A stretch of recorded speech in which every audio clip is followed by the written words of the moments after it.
Welcome back to civil tech. അപ്പോൾ നമ്മളിന്ന് നോക്കാൻ പോകുന്ന ബിൽഡിംഗ് മെറ്റീരിയലിലെ പ്ലാസ്റ്റിക്സ് എന്ന് പറയുന്ന പോർഷനാണ്. വളരെയധികം ലീസ്റ്റ് വെയിറ്റേജ് ഉള്ള ഒരു പോർഷനാണ് പ്ലാസ്റ്റിക്സ് എന്ന് പറയുന്നത്. വന്നാൽ ഒരു മാർക്കിന് വരും, പക്ഷേ കണ്ടിന്യൂസ് എക്സാംസിനൊന്നും അങ്ങനെ പ്ലാസ്റ്റിക്സ് കണ്ടിട്ടുമില്ല. പക്ഷേ സിലബസ് നോക്കി പഠിക്കുക.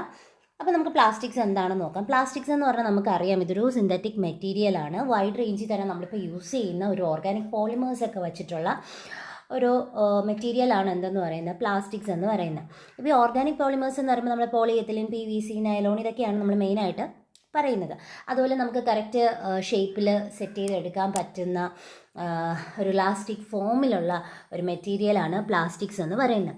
അപ്പോൾ ഈ പ്ലാസ്റ്റിക്സ് ഇൻഡസ്ട്രിയുടെ ഡെവലപ്മെൻറ്റാണ് നമ്മൾ ആദ്യം നോക്കാൻ പോകുന്നത്. പ്ലാസ്റ്റിക്സ് ഇൻഡസ്ട്രിയുടെ ഡെവലപ്മെൻ്റ് എന്ന് പറയുമ്പം നമ്മൾ ഈ ഫസ്റ്റ് പ്ലാസ്റ്റിക്സ് ഡെവലപ്പ് ചെയ്ത ആൾക്കാരാരെന്ന് ചോദിച്ചാൽ അത് ഈജിപ്ഷ്യൻകാരാണ്. ഓക്കെ, ഈജിപ്ഷ്യൻസും അതുപോലെ തന്നെ റോമൻസും ആണ് ഫസ്റ്റ് പ്ലാസ്റ്റിക് ഡെവലപ്പ് ചെയ്തത്. ഇത് 3 സ്റ്റേജസിലാണ് ഉള്ളത്. First stage, second stage, third stage development. അതിൽ തേർഡ് സ്റ്റേജ് ഡെവലപ്മെൻ്റ് ആണ് നമ്മളിപ്പോൾ ഫോളോ ചെയ്യുന്നത്. ഫസ്റ്റ് സ്റ്റേജ് ഡെവലപ്മെൻറ്റിലെന്ന് പറയുമ്പോഴത്തേക്കും അതിനെ നമ്മൾ ഡെവലപ്പ് ചെയ്ത ആൾ പാർക്കസൈറ്റ് ആയതുകൊണ്ട് തന്നെ ആ പേര്, ഫസ്റ്റ് സ്റ്റേജിൻ്റെ ഡെവലപ്മെൻറ്റിനെ നമ്മൾ പറയുന്ന പേര് പാർക്കസൈറ്റ് എന്നാണ്, പാർക്സൈറ്റ്. സെക്കൻഡ് സ്റ്റേജ് എന്ന് പറയുമ്പോൾ ഇത് ഫസ്റ്റ് സ്റ്റേജാണ്. സെക്കൻഡ് സ്റ്റേജ് എന്ന് പറയുന്നത് ബേക്കലൈറ്റ് എന്നാണ് പറയുന്നത്. സെക്കൻഡ് സ്റ്റേജിനെ നമ്മൾ പറയുന്നത് ബേക്കലൈറ്റ്. പിന്നെ തേർഡ് സ്റ്റേജാണ് നമ്മളിപ്പം യൂസ് ചെയ്യുന്നത്. ഈ തേർഡ് സ്റ്റേജ് എന്ന് പറയുമ്പോഴത്തേക്കും ലാസ്റ്റ് സ്റ്റേജാണ്. എന്ന് വെച്ചാൽ നമ്മുടെ പ്ലാസ്റ്റിക്കിൻ്റെ ഡെവലപ്മെൻറ്റ് സ്റ്റേജിൻ്റെ ലാസ്റ്റ് സ്റ്റേജാണ് തേർഡ് സ്റ്റേജ് എന്ന് പറയുന്നത്. ഓൾഡ് പ്ലാസ്റ്റിക് ഇമ്പ്രൂവ് ചെയ്ത് യൂസ് ചെയ്യുന്നു. അതുപോലെ തന്നെ ന്യൂ വെറൈറ്റി ഓഫ് പ്ലാസ്റ്റിക്സ് ഒക്കെ വന്നത് ഈ പറയുന്ന തേർഡ് സ്റ്റേജസിലാണ്. ഇനി പ്ലാസ്റ്റിക്സ് നമ്മൾ പറഞ്ഞു എന്താണ്, സിന്തറ്റിക് മെറ്റീരിയലാണ്. അപ്പോൾ അതുപോലെ തന്നെ ഇതിൽ പല കോമ്പൗണ്ട്സും അടങ്ങിയിട്ടുണ്ടെന്ന് പറഞ്ഞു. കാർബൺ എലോങ് ആയിട്ട് തന്നെ hydrogen, nitrogen, carbon, oxygen, nitrogen, hydrogen ഇതൊക്കെയാണ് നമുക്ക് അടങ്ങിയിരിക്കുന്നത് ഇതിൽ. അതുപോലെ തന്നെ മാൻമെയ്ഡ് ആണ്. അതുപോലെ തന്നെ നാച്ചുറൽ സിന്തറ്റിക് റെസിൻസ് അല്ലെങ്കിൽ ബൈൻഡേഴ്സ് ഒക്കെ വെച്ചിട്ട് നമ്മൾ പ്ലാസ്റ്റിക്സ് സെറ്റ് ചെയ്യാറുണ്ട്. ഇതിൻ്റെ സ്പെസിഫിക് ഗ്രാവിറ്റി എന്ന് പറയുന്നത് 1.3 to 1.4 ആണ് വരുന്നത്. ഓക്കെ, അതുപോലെ തന്നെ പ്ലാസ്റ്റിക്സ് ക്ലാസിഫൈ ചെയ്യുന്നുണ്ട്. ഈ മെയിനായിട്ട് പ്ലാസ്റ്റിക്സ് ക്ലാസിഫൈ ചെയ്യുന്നത് behaviour with respect to heating and structure, physical and mechanical properties. ഈ 3 ബേസിസിലാണ് നമ്മൾ പ്ലാസ്റ്റിക്സിനെ ക്ലാസിഫൈ ചെയ്യുന്നത്. അതിൽ ഫസ്റ്റ് നമ്മൾ നോക്കാൻ പോകുന്നത് ക്ലാസിഫിക്കേഷൻ ഓഫ് പ്ലാസ്റ്റിക്സ് ആണ്. പ്ലാസ്റ്റിക്സിനെ നമുക്ക് എങ്ങനെ ക്ലാസിഫൈ ചെയ്യാം? ഫസ്റ്റ് പറയുന്നത് ഹീറ്റിങ്ങിൻ്റെ ബിഹേവിയർ ബേസ് ചെയ്തിട്ട് plastic mainly classified into 2 type, thermoplastic and thermosetting plastic. Thermoplastic എന്ന് പറയുമ്പം ഹീറ്റ് ചെയ്യുന്ന സമയത്ത് സോഫ്റ്റ് ആവുകയും അത് കൂൾ ചെയ്യുമ്പോൾ ഹാർഡൻ ആവുകയും ചെയ്യുന്നു, അല്ലെങ്കിൽ സോളിഡ് ആയിട്ട് മാറുകയും ചെയ്യുന്നതാണ് തെർമോപ്ലാസ്റ്റിക് എന്ന് പറയുന്നത്. എഫക്റ്റീവായിട്ട് നമുക്ക് ഈ പ്ലാസ്റ്റിക് റീയൂസ് ചെയ്യാൻ പറ്റും. എക്സാമ്പിൾ PVC, നൈലോൺ, പോളിയെത്തിലീൻ ഒക്കെയാണ് പറയുന്നത്. എക്സാമ്പിൾ വളരെയധികം ഇമ്പോർട്ടൻ്റ് ആണ്.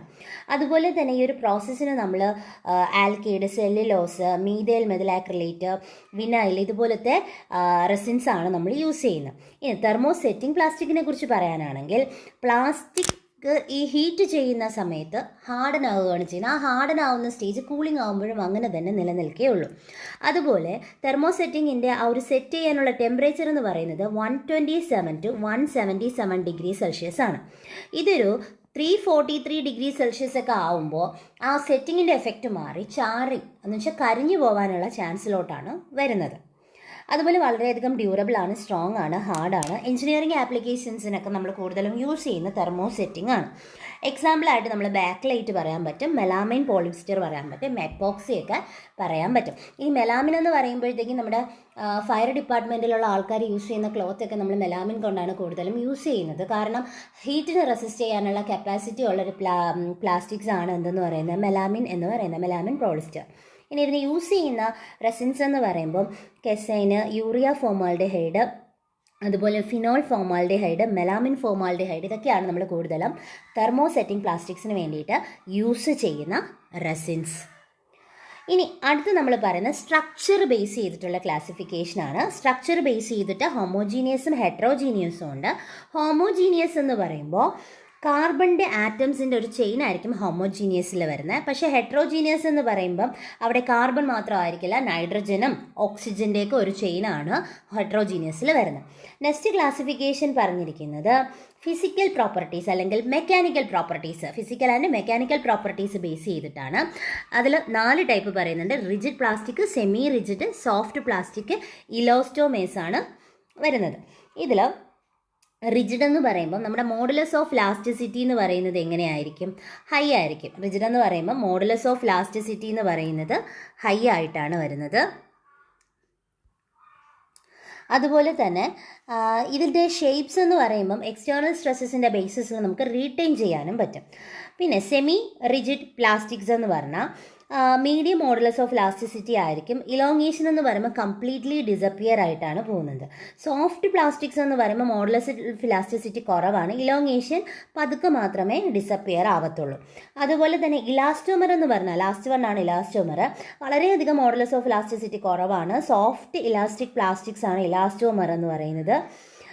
ഡീഫോമേഷൻസ് എന്ന് പറയുമ്പം കൺസിഡറബിളി എങ്ങനെയായിരിക്കും എന്ന് വെച്ചാൽ ആ ഒരു കൺസിഡറബിൾ റേറ്റിലായിരിക്കും അവിടുത്തെ ഡീഫോമേഷൻസ് നടക്കുന്നത്. അടുത്ത് പറയുന്ന മൗൾഡിങ്ങിൻ്റെ കമ്പോണൻസ് ആണ്. മൗൾഡിങ് കോമ്പൗണ്ട്സ് എന്ന് പറഞ്ഞാൽ നമ്മൾ എടുത്തിരിക്കുന്ന catalyst, fillers, hardeners, lubricants, pigment, plasticisers, solvent ഒക്കെയാണ്. അപ്പോൾ ഓരോ കാര്യത്തിനാണ് യൂസ് ചെയ്യുന്നത്. ഇപ്പം എക്സാമ്പിളായിട്ട് നമ്മൾ കാറ്റലിസ്റ്റ് പറയുകയാണെങ്കിൽ അത് റെസിനൊക്കെ ഹാർഡൻ ചെയ്യാൻ, പെട്ടെന്ന് ഹാർഡൻ ചെയ്യാൻ, അതിൻ്റെ ഹാർഡനിങ് ആക്സിലറേറ്റ് ചെയ്യാൻ വേണ്ടിയിട്ടാണ് കാറ്റലിസ്റ്റ് നമ്മൾ യൂസ് ചെയ്യുന്നത്. ഫില്ലേഴ്സ് എന്ന് പറയുമ്പോൾ ഒരു ഹൈ മെക്കാനിക്കൽ പ്രോപ്പർട്ടി, ഇലാസ്റ്റിസിറ്റിയും അതുപോലത്തെ പ്രോപ്പർട്ടീസൊക്കെ പ്രൊവൈഡ് ചെയ്യുന്നുണ്ട്. വളരെയധികം എക്കണോമിക്കലാക്കുന്നത് ഫില്ലേഴ്സാണ്. ഹാർഡ്നേഴ്സ് എന്ന് വെച്ചാൽ ആ പേരിൽ തന്നെയുണ്ട്, ഹാർഡ് ചെയ്യാൻ വേണ്ടിയിട്ട്. ലൂബ്രിക്കൻ്റ് എന്ന് പറയുമ്പം ഫ്രിക്ഷൻസ് ഒക്കെ അവോയ്ഡ് ചെയ്യാൻ വേണ്ടിയിട്ടാണ് നമ്മൾ ലൂബ്രിക്കൻസ് യൂസ് ചെയ്യുന്നത്. പിഗ്മെൻറ്റ്സ് എന്ന് വെച്ചാൽ സിങ്ക് ഓക്സൈഡ്, ബാരൈഡ്സ് ഒക്കെയാണ് പിഗ്മെൻ്റ് ആയിട്ട് നമ്മൾ യൂസ് ചെയ്യുന്നത്. പിന്നെ പ്ലാസ്റ്റിസൈസ് ആയിട്ട് നമ്മൾ യൂസ് ചെയ്യുന്ന ക്യാംഫറാണ്. അതുപോലെ സോൾവെൻ്റ് എന്ന് പറയുമ്പോഴത്തേക്കും മെയിനായിട്ട് പ്ലാസ്റ്റിസൈസിനെ തന്നെ ഡിസോൾവ് ചെയ്യാൻ വേണ്ടിയിട്ടാണ് നമ്മൾ സോൾവെൻറ്റ്സ് യൂസ് ചെയ്യുന്നത്. ഇനി എക്സാമ്പിൾസ് വളരെയധികം ഇമ്പോർട്ടൻ്റ് ആണ്. ജസ്റ്റ് ആ എക്സാമ്പിൾസ് നോക്കിക്കോ. തെർമോസെറ്റിങ്ങിന് നമ്മൾ ഓൾറെഡി പറഞ്ഞു, epoxy resin, bakelite, melamine resin, urea, formaldehyde, ഇത്രയുമെങ്കിലും അറിഞ്ഞിരിക്കണം. ഇത് തെർമോസെറ്റിംഗ് ആണ്. തെർമോപ്ലാസ്റ്റിക്സ് എന്ന് പറയുമ്പോൾ PVC, nylon, acrylic, polystyrene, polypropylene, Teflon, ഇത്രയുമെങ്കിലും മിനിമം നിങ്ങൾ എക്സാമ്പിൾ അറിഞ്ഞിരിക്കേണ്ടതായിട്ടുണ്ട്. വളരെ ചെറിയൊരു ചാപ്റ്ററാണ് പ്ലാസ്റ്റിക്സ് എന്ന് പറയുന്നത്. അപ്പോൾ അത് നിങ്ങളൊന്ന് ഒറ്റ സ്ട്രെച്ചിൽ എന്ന് വെച്ചാൽ വളരെ ഒട്ടും ടൈം എടുക്കാതെ നമുക്ക് പഠിച്ചു തീർക്കാൻ പറ്റുന്ന ഒരു ചാപ്റ്ററാണ് പ്ലാസ്റ്റിക്സ്. ലീസ്റ്റ് വെയിറ്റേജ് ആണെങ്കിലും ഇപ്പോൾ ചില എക്സാംസിനൊക്കെ അത്യാവശ്യം കണ്ടിന്യൂസ് ആയിട്ട് ചോദിച്ചു വരുന്നുണ്ട്.